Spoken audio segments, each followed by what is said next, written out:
Halo Sobat Cuan, balik lagi sama gue Yuliana, reporter konten di segmen Cici Cuan. Gimana nih kabar portofolio kalian? Aman gak kira-kira merah membara atau masih hijau nih? Semoga tetap hijau ya di tengah situasi global yang makin panas, apalagi di kawasan Timur Tengah ya.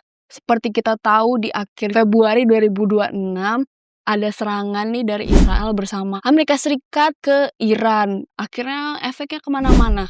Dan ini bikin seluruh dunia ini deg-degan nih. Tak terkecuali pasar modal Indonesia maupun pasar keuangan Indonesia. Kenapa begitu? Karena dari serangan kemarin itu akhirnya pemerintah Iran memutuskan untuk menutup Selat Hormuz. Masalahnya 20% dari perdagangan minyak dunia itu dilewatin di selat itu.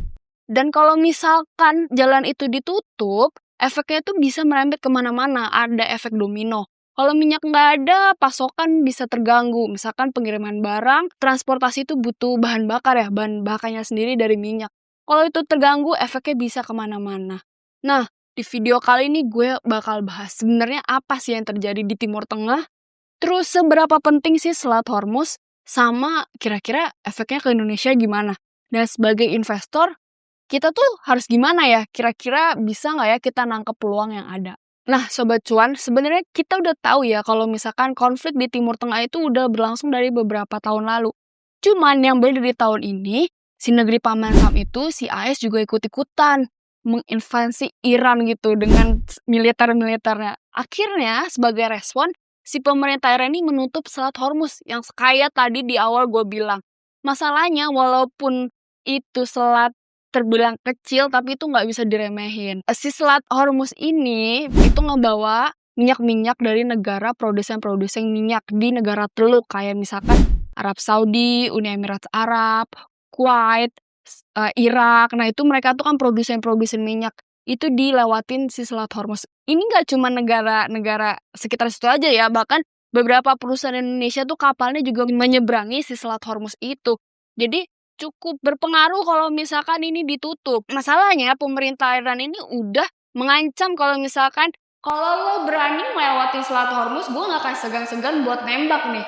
Ini kan akhirnya ketidakpastiannya ini makin tinggi. Akhirnya ada ketakutan si kapal-kapal tanker itu yang bawa minyak-minyak itu kayak, waduh gue aman gak ya kalau lewat? Akhirnya mereka menunda untuk kayaknya gue nunda dulu atau enggak milih jalur lain. Masalahnya kita nggak tahu nih sampai kapan si Selat Hormuz ini bakal ditutup. Kalau misalkan ditutup dalam waktu yang lama, beberapa minggu, beberapa bulan, efeknya bakal bener-bener luar biasa.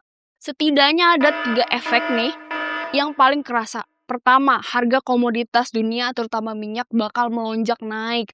Jangankan efek jangka panjang, jangka pendek nih kalau sejak ada isu pemanasan tensinya di daerah Timur Tengah aja, harga minyak udah naik gila-gilaan. Yang kedua, ada inflasi global meningkat.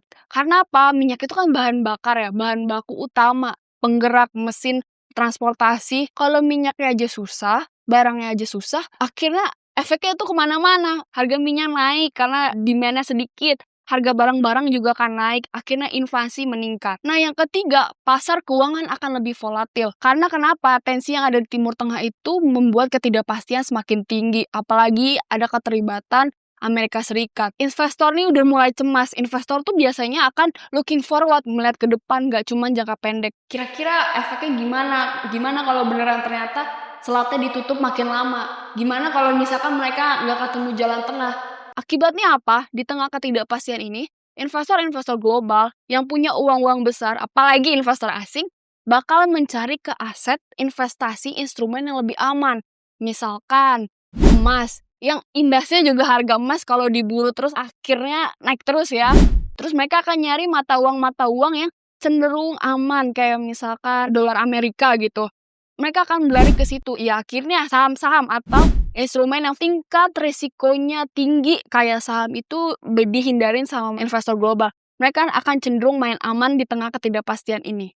Nah Sobat Cuan, masalahnya Indonesia tuh juga nggak lepas dari bayang-bayang efek negatif dari konflik di geopolitik Timur Tengah. Ada beberapa kapal Indonesia tuh ngelewatin Selat Hormuz juga. Kalau misalkan itu terganggu, ya bisnis perusahaan yang ada di dalam negeri itu juga bakal terganggu.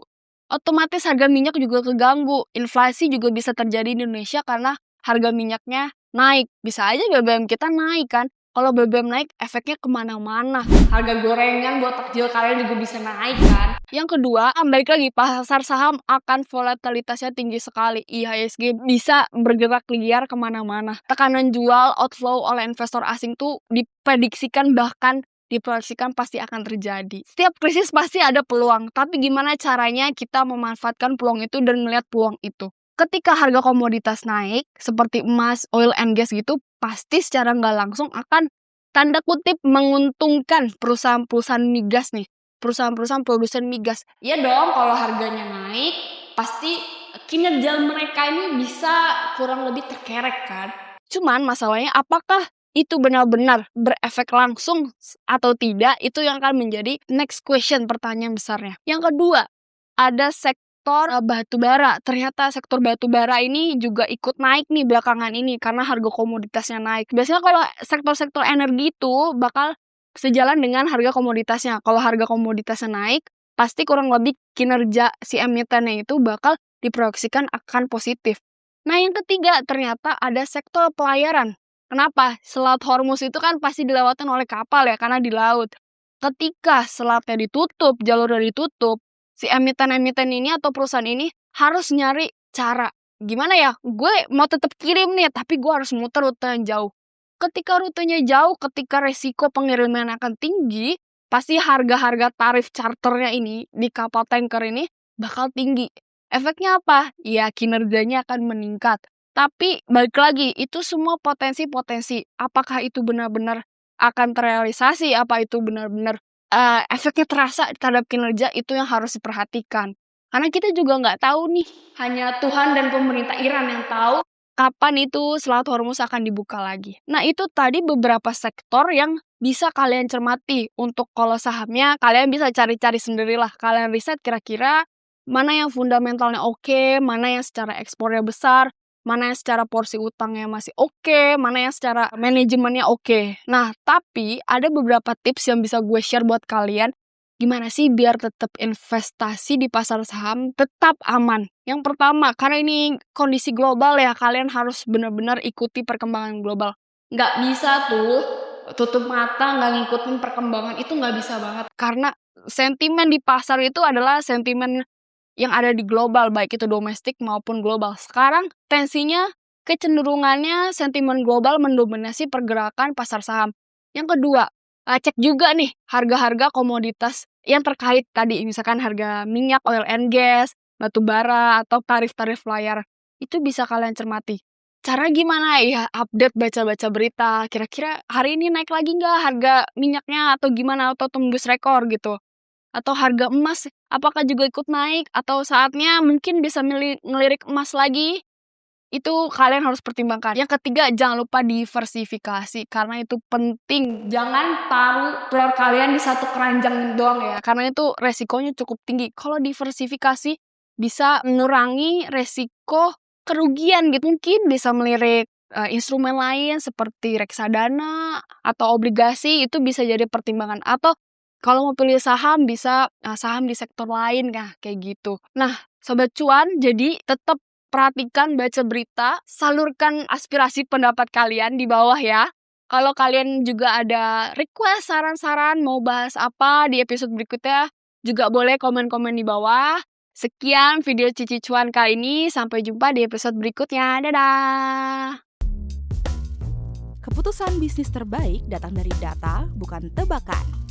Mudah berlangganan Business Insight dengan subscribe with Google.